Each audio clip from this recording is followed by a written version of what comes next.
My name is Abhishek and welcome back to the Technical Atlas. ये है number group का part 2 video. आज हम डिस्कस करने वाले हैं date, time, percentage, fraction, scientific और टेक्स्ट नंबर फॉर्मेट को कैसे यूज किया जाता है। तो चलिए शुरू करते हैं।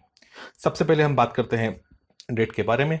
डेट का फॉर्मेट जो होता है, सबसे पहले हम लिखते हैं मंथ, उसके बाद जो डे है यानी कि जो डेट होती है वो, और फिर ईयर। मैं एक एग्जांपल के थ्रू समझाता हूं इसे, जिससे कि आज है अगस्त महीना, 1 तारीख और 2020 ईयर। तो इस तरीके से डेट को लिखा जाता है और हम इसे नीचे तक कॉपी कर लेते हैं। तो हमारे पास अभी के लिए 4 डेट है। अब हमको कोई एक स्पेसिफिक फॉर्मेट यूज करना है, तो हम यहाँ पे इस रेंज को सिलेक्ट करेंगे और जाएंगे मोर नंबर फॉर्मेट्स में, और यहाँ से हम जिस तरीके से हमें इसे डिस्प्ले करना है हम उस तरीके से करवा सकते हैं।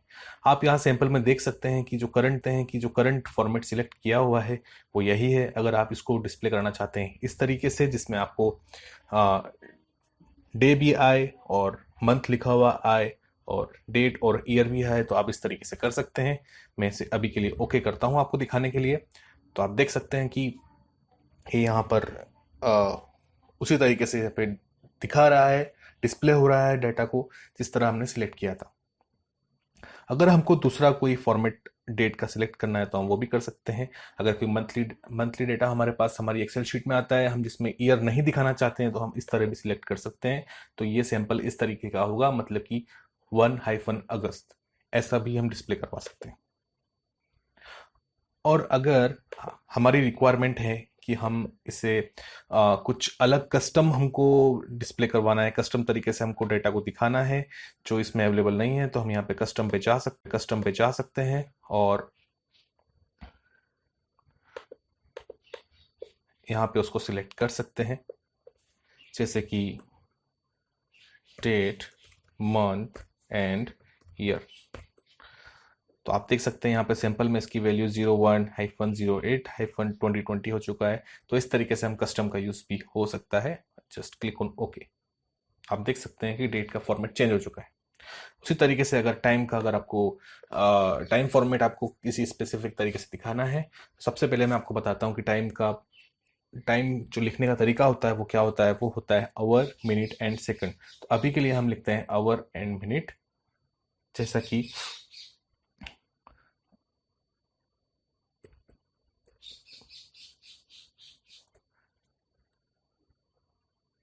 ये मैंने अभी फॉर्मेट अप्लाई किया हुआ है, इसलिए हमारा ऐसा वैल्यू आ रहा है। मैं इसे चेंज कर देता हूँ। एक बार होगा क्लियर फॉर्मेट पे क्लिक करना होगा, तो आप जो वैल्यू आपने टाइप की थी वही वैल्यू यहाँ पे आपको दिखाएगा। ठीक है, तो अभी हमको वैल्यू एंटर करनी थी 15-, ठीक है। और उसी तरीके से हम नीचे की सेल्स भी पॉपुलेट कर देते हैं, और जब हमारे पास ये रेंज सिलेक्ट होती है हम उसके बाद जाके यहाँ से हम टाइम का फॉर्मेट सिलेक्ट कर सकते हैं कि हमको किस तरीके का टाइम दिखाना है। तो अभी जो टाइम ये दिखा रहा है वो 3:30, 4:30, 5:30 और 6:30 बजे का दिखा रहा है, जो हमने वैल्यूज एंटर की थी उसके हिसाब से। अभी अगर इसका टाइम का फॉर्मेट को चेंज करना है तो मोर नंबर फॉर्मेट में जाकर हम लोग यहाँ से सिलेक्ट कर सकते हैं। जैसा कि अगर हमको इस तरीके से डेटा का डिस्प्ले कराना है तो ये सिलेक्ट कीजिए और क्लिक ऑन ओके। तो आप देख सकते हैं कि ये चेंज हो चुका है। तो ये हुआ हमारा टाइम फॉर्मेट। अब आते हैं हम परसेंटेज पे डिस्प्ले कराने के लिए हमको सबसे पहले जिस रेंज में हमको परसेंटेज लिखना होता है उसे सिलेक्ट करना होता है और प्री फॉर्मेटिंग करना होती है। तो जिस रेंज में हमको परसेंटेज दिखाना है उस रेंज को सिलेक्ट कीजिए और क्लिक ऑन परसेंट। अब आप यहाँ पे जो भी आप वैल्यूज यहाँ पे लिखेंगे वो आपकी as it is 25%, 30%, 35%, 40% as it is दिखाई देगी। अगर आप अगर आप परसेंटेज बाद में अप्लाई करना चाहते हैं तो आपको यहाँ पे तो आपको उसकी वैल्यू यहाँ पे टाइप करनी होगी, जैसे कि परसेंटेज की वैल्यू होती है 0.25। तो 0.25 लिखने के बाद आपको परसेंटेज यहाँ पे दिखाना होगा।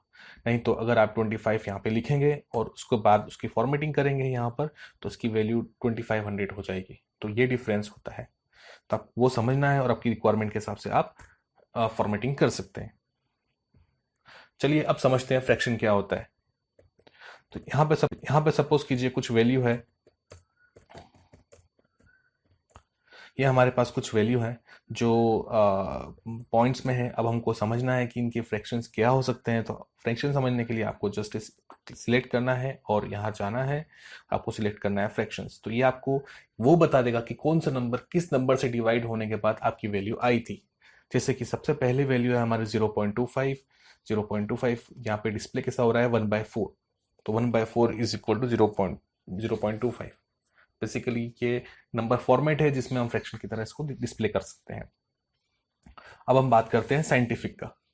साइंटिफिक में अगर आपके पास कोई बड़ा नंबर है जिसको आप डिस्प्ले कराना चाहते हैं किसी एक्सपोनेंशियल तरीके से, एक्सपोनेंशियल फॉर्मेट में, तो आप ये नंबर सिलेक्ट कीजिए और जाइए साइंटिफिक सिलेक्ट कीजिए। तो ये उसे किसी स्पेसिफिक फॉर्मेट में चेंज कर देगा जिसे हम साइंटिफिक कहते हैं। लाइकवाइज आप किसी भी नंबर को इसी तरीके से कन्वर्ट कर सकते हैं। अब बात करते हैं टेक्स्ट की। कई बार हमको ऐसी रिक्वायरमेंट होती है कि नंबर्स को हम टेक्स्ट में यूज में लेना चाहते हैं, लेकिन हमको पता नहीं होता उनका फॉर्मेट क्या है, वो नंबर फॉर्मेट में होते हैं जिस कारण हमारी प्रोसेस फेल हो जाती है। तो उस केस में हम हमारे नंबर्स को टेक्स्ट फॉर्मेट में कन्वर्ट करने के लिए नंबर सिलेक्ट कीजिए और यहाँ जाइए और क्लिक कीजिए टेक्स्ट पर। अभी आप जैसे कि देख पा रहे होंगे कि राइट अलाइंड है क्योंकि ये जनरल फॉर्मेट में था, अभी ये टेक्स्ट फॉर्मेट में होने वाला है। तो टेक्स्ट फॉर्मेट में होने के बाद में लेफ्ट अलाइंड हो जाएगा। देखिए, तो अब ये टेक्स्ट की तरह काउंट होता है। आप यहाँ पे इसका फॉर्मेट चेक कर सकते हैं कि इसका करंट फॉर्मेट क्या है। अगर आपको दूसरे कुछ और भी नंबर्स हैं जिसको आप एज अ टेक्स्ट यूज करना चाहते हैं तो आपको वो नंबर सिलेक्ट करनी होगी, वो नंबर रेंज, और यहाँ जाने के बाद आपको एज अ टेक्स्ट क्लिक करना होगा। वो automatically as a text treat होना चालू हो जाएंगे एक्सेल के अंदर। तो ये था हमारा general number, currency, accounting, date, time, percentage, fraction and scientific and text का usage, how exactly we can use the number format. मैं आपको एक चीज और भी बता देता हूं कि अगर आपको 1000 सेपरेटर यूज करना है तो आप नंबर सिलेक्ट कीजिए और यहाँ से आप सीधे क्लिक कीजिए, तो ये ऑटोमेटिक 1000 सेपरेटर चालू हो जाएगा। इसमें आपको उसके लिए कुछ अलग से करना नहीं पड़ेगा। अगर कोई बड़ी वैल्यू भी आती है तो वो उस हिसाब से ऑटोमेटिकली एडजस्ट कर देगा। अगर आप यहाँ पे फ्रैक्शंस डेसिमल्स बढ़ाना चाहते हैं तो आप यहाँ से बढ़ा भी सकते हैं, और अगर कम करना चाहते हैं तो आप यहाँ से कम भी कर सकते हैं, लाइक दिस। तो ये था हमारा नंबर फॉर्मेट। अब आने वाली वीडियोस में मैं बताने वाला हूँ कंडीशनल फॉर्मेटिंग के बारे में कि कंडीशनल फॉर्मेटिंग क्या होती है और उनका यूसेज क्या है। आज के लिए बस इतना ही। अगर आपके कोई भी क्वेरीज हैं तो आप कमेंट बॉक्स में लिख सकते हैं। मैं हुआ तो मेरे आने वाले वीडियो में आपकी क्वेरीज को आंसर करने की कोशिश करूंगा। आज के लिए इतना ही। जय हिंद, जय Bharat. If you liked my video, please do like, share and subscribe. Thanks for watching. See you in next video.